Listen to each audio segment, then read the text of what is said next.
Right, matter of fact, let's go to Deuteronomy chapter 28. We haven't been there in a while. Let's learn a little bit about who we are. Deuteronomy chapter 28, verse 28.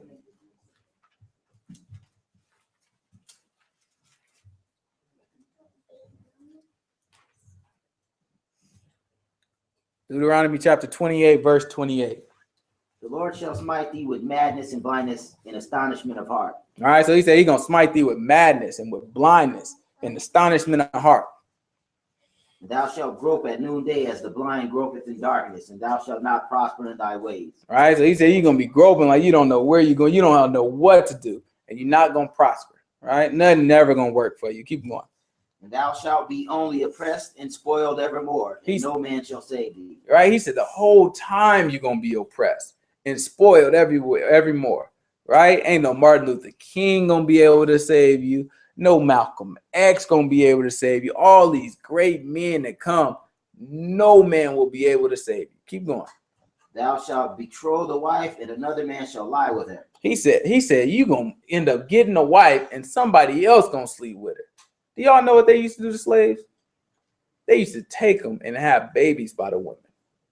All right, they used to have baby, and the poor white ladies used to know what was going on and still gossip about it. They still got writings of the women who used to gossip back and forth about writings, and they got testimonies talking about all each other wives, right? Or talking about all each other husbands, like, oh, you heard so and so, you heard they had a mulatto baby. That's a light skin. That's all y'all light skinned people. They had a mulatto baby, this, that, and other, because they know somebody's husband was sleeping with one of these slaves. And the same thing now, some other person talking about them, because the same thing would happen to them. Because the men used to sleep with them, right? They used to split them up from their wives, split up the families. Keep going.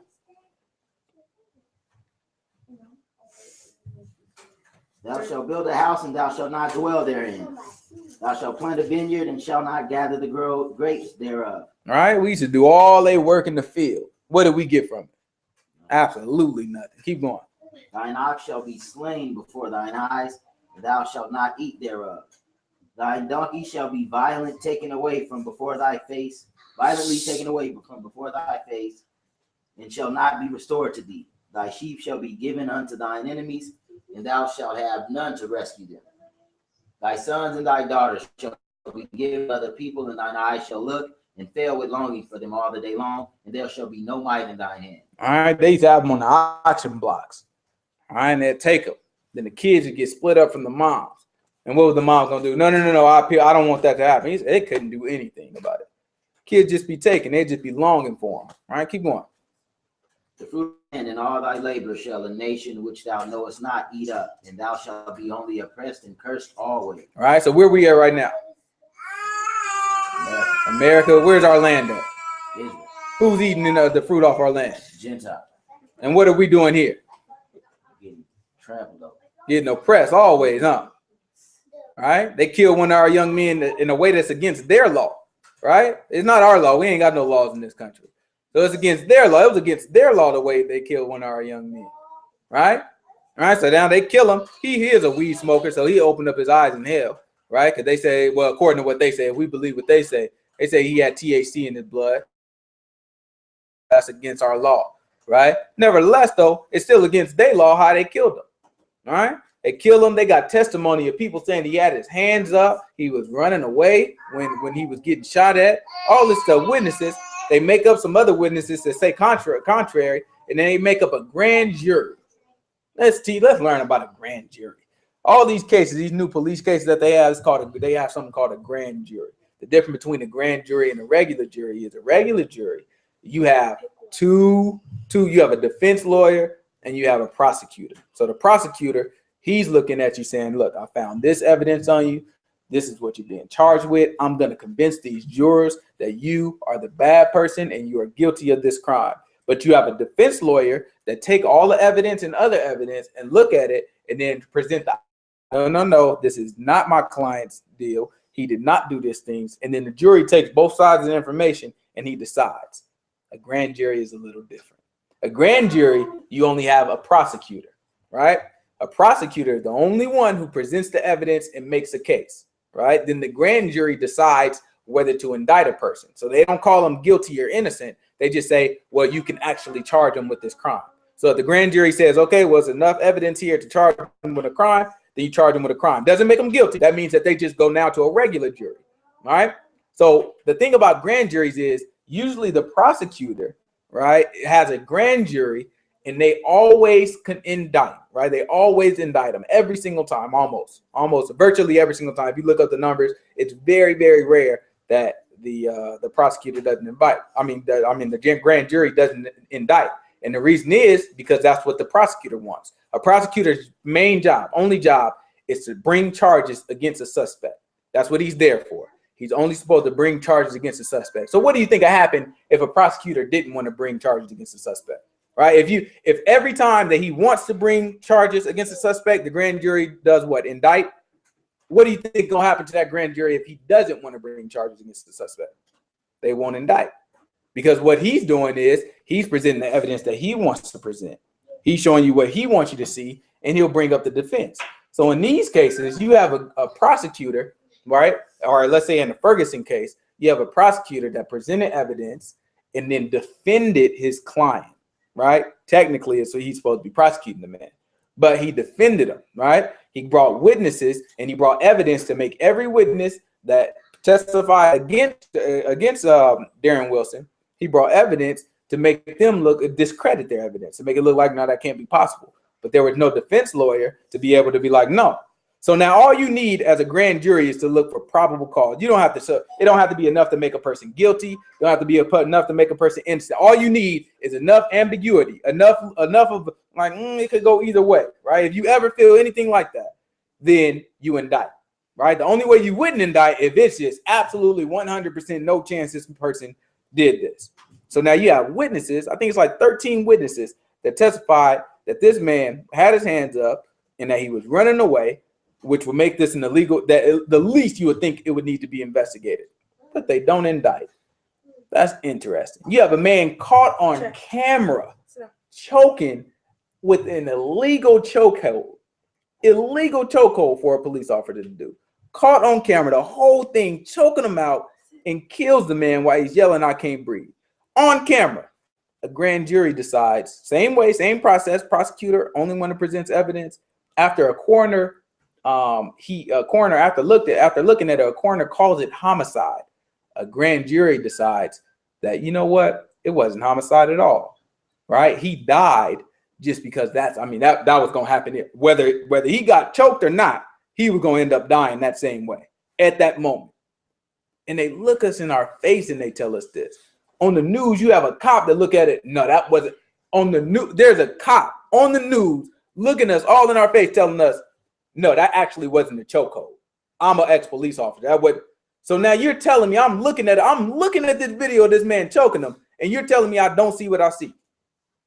But that's what they do. It doesn't matter. Now they got to a point they can get away with whatever. This stuff has always happened. All right, black people always been gunned down, shot, unfairly killed. They just got a report coming out that the police haven't even been reporting all the people they've been killing to the FBI. So now it's another scandal, right? So all this stuff always been happening. But we look at it, usually they hide it, they tuck away, they make excuses, and they do all these things. Now they're doing it right in our faces. Right in our faces, right? And nothing we can do about it. Caught on camera on national television, and there's nothing we can do about it. Why? Because no man can save us. Keep going. What verse? I don't remember what. 30. Okay. And 32. Word. No, I read that. 33 then? I read that. Oh, 30, I thought 34. you were at 38. Well, I'm on 34 now. 34. All right, so this is Deuteronomy chapter 28, verse 34. So that thou shalt be mad for the sight of thine eyes, which thou shalt see. Right? He said we're going to be mad for the sight of our eye. What are they doing over in Ferguson right now? Right. Mad, lighting stuff on fire, rioting. What they doing in New York City where Eric Garner got choked? Rioting, right? They screaming out, "I can't breathe. Stop these crooked police," or something like that. Some type of chant they got. They mad. Just upset, mad for the sight of their eye. I can't believe y'all got it on national, just calling me stupid, telling me I don't see a chokehold when I know what I'm looking at. Calling me stupid, trying to say these police officers didn't break nothing. And guess what all the white people talking about? Oh, well, riot. The only thing they want to talk about is rioting. Yeah, but I mean, rioting, that's not going to solve anything. Forget the fact that these cops killed some people. Forget all that and they getting away scot clean. Only thing people want to focus on is the riots. Right? All they want to talk about is the riot. They don't want to talk about how after a football game, these white people light up cars on fire. Right? Just go look it up. After they win big football games, they do the same thing we do when we mad. Nobody want to talk about that stuff. Right? They got a whole Twitter campaign right now of people who are white people who are admitting. I forgot what the hashtag is. You know, they got the hashtag thing, and they admitting, they saying they giving stories about how they got off for a crime and their black friends in the same situation ended up going to jail. And you should see how many of these people it is giving their true what they say is true testimony, right? And they say, I'm a white guy. We are all doing drugs. The cops let me off, but they took my black friend to jail. And you just got a laundry list of all these people just admitting this stuff. Police hate it. They trying to get it taken down. They trying to release statements. They hate it because they know it's untrue. It's not fair. And guess how it make us feel? Read it again. It's verse 38. Be mad for the sight of thine eyes, which thou shalt see. All right, it's verse 34. He said he gonna be mad for the sight of the eyes, which thou shalt see. All right. So we protesting. Is that how we should do it? Let's see. Go to Acts. We're gonna hold what we got in Deuteronomy chapter 28. Let's go to Acts. Acts chapter 12.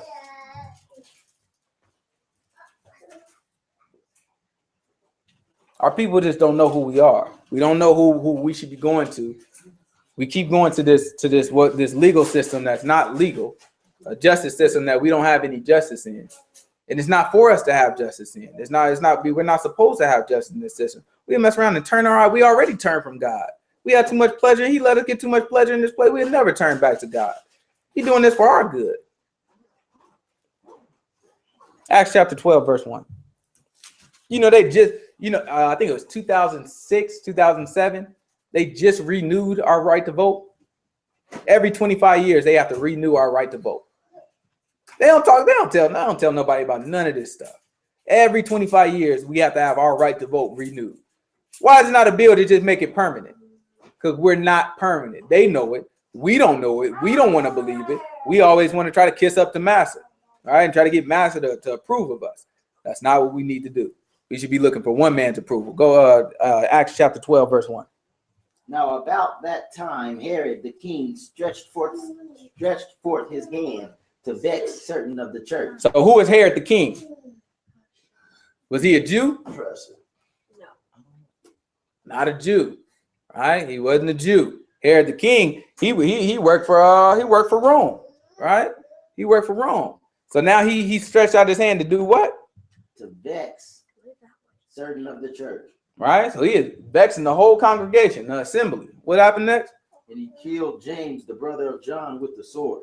So now he killed James. James was an apostle. And he killed him with the sword. Right? Hands up, don't stab. Right? Keep going. Let's read about how the apostles all got together and they start protesting, saying, hands up, don't stab. Keep going. And because he saw it pleased the Jews, he proceeded further to take Peter also. Oh, so after that, yeah, like that. Get Peter too. All right, let's see what happened with Peter. Then were the days of unleavened bread. And when he had apprehended him, he put him in prison and delivered him to four quaternions. What is it? Quaternions. There we go. Quaternions of soldiers to keep him, intending after Easter to bring him forth. You see what it said? Yeah. Easter. What is that? What does that mean? Passover. It means Passover. All right, that's where they got their word Easter from. They don't even know what they're doing. They don't know what they celebrating really. But Easter, really, the word comes from Passover. They translate it that way. That word doesn't actually mean Passover, but they translated it to mean Passover. All right, but the actual word there is actually Passover. Right, and Passover is the 14th day of Nisan. When do they celebrate Easter though? In the spring, or what they call the spring, on a Sunday. Right? Really, what day would that be for us? Anybody remember? The Sunday of unleavened bread. What would that be? First fruit sheaf waving, right? So it'll be our first fruit sheaf waving. So when they celebrate Easter, or what they call Easter every year, really what it is for us is the first fruit sheaf waving. They think it's Passover, and really Passover would have been days before that, all right? But they don't know what they're doing. Nobody teaches them anything. And that's why we come and try to teach. Keep going. Peter therefore was kept in prison, but prayer was made without ceasing of the church unto God. So hold on. It said that they got free Peter t-shirts, right? With his face spray painted on it, and they start walking around saying free Peter and hands up, don't stab for James. R.I.P. James. They got tattoos, right? Let's hear about what it says that to her. Peter therefore was kept in prison, but prayer was made without ceasing of the church unto God for him. Who would they pray to? Unto God. That's who our protest should go to. These people do something unjust to us. We ain't got no business trying to go to them. What are they gonna do? Right? What are they gonna do for us? Who put them there? Go to Romans chapter 12 or 13. Is it 13 or 12? It can't be 12. So go to Romans chapter 13. Right, Jamar? Yeah. That's what I'm talking about. Yeah, man. Let every soul. This is Romans chapter 13, verse 1. Let every soul be subject unto the higher powers. For there is no power but of God. The powers that be are ordained of God. All right, so he said, let every soul be subject to the powers, because there is no power except God, and the powers that be are ordained of God. God put them there. Let them go. Keep going. Whosoever therefore resisteth the power, resisteth the ordinance of God, and they that resist shall receive to themselves damnation. So what's going to happen to you doing all this protesting to these people? Keep going. For rulers are not a terror to good works, but to the evil. Wilt thou then not be afraid of the power? Do that which is good, and thou shalt have praise of the same. So if we stop sinning, what's going to happen? We'll be all right. He's gonna tell these people to leave us alone. He's the one that's in control. Not no Obama, not no, any Bushes, not no any of the other stuff. They're not in control. They don't even have control of what they're doing. They shut it. They can't even say what they want to say. They don't have no control. Go to Isaiah. We talk about Assyria. We just keep reading for me real quick. Where was I? It should have been verse what, 4? Okay, 5. 5? Wait, 4. Yeah, you're right. For he is the minister of God to thee for good. All right, so he's the minister of God to thee for good, but if thou do that which is evil, be afraid, for he beareth not the sword in vain. So what did we do? Did we do good or evil? Evil. Right? You have Eric Garner. They accuse him of selling cigarettes. Right? Do you think he was a sinner or he is a righteous man? Probably a sinner. We don't know for sure. He is probably a sinner, right? Probably standing out there a sinner. Probably just got done cussing. He probably ain't doing what they accuse him of doing. Probably just got done cussing, right? Smoking weed, whatever. We don't know, but he probably is a sinner, right? Probably a sinner. So him probably being a sinner, if God chooses to let them do that to him, is God just? God just, right? They say Mike Brown was, high on weed. They say he had THC in his blood. So if that's true, then we know he is a sinner. So, even though according to their law, they wasn't supposed to shoot him down, They say he might have stole some cigarillos. That probably ain't true. But whatever the case is, there's nothing for them to shoot him down for. But if God chose to let them do that, is that just? We don't get handled according to their system. We get handled according to God's system. So God will raise up, even we got rid of every white cop, guess what? The Mexicans will start killing us all. And after we get rid of all the Mexicans, then we're going to start killing each other. After we get done, we make peace with all each other. Then Europe gonna come over here, retake America, and start killing us off again, and put us back into slavery. We can't get off from under this man's rule because he's trying to get us to turn and do good. We gonna get the harder punishment. It goes to who first? The Jew. And then to who? Gentile. They got to see us get beat up first. They have to. That's the only way it's gonna work. All right, keep going. What else we got here?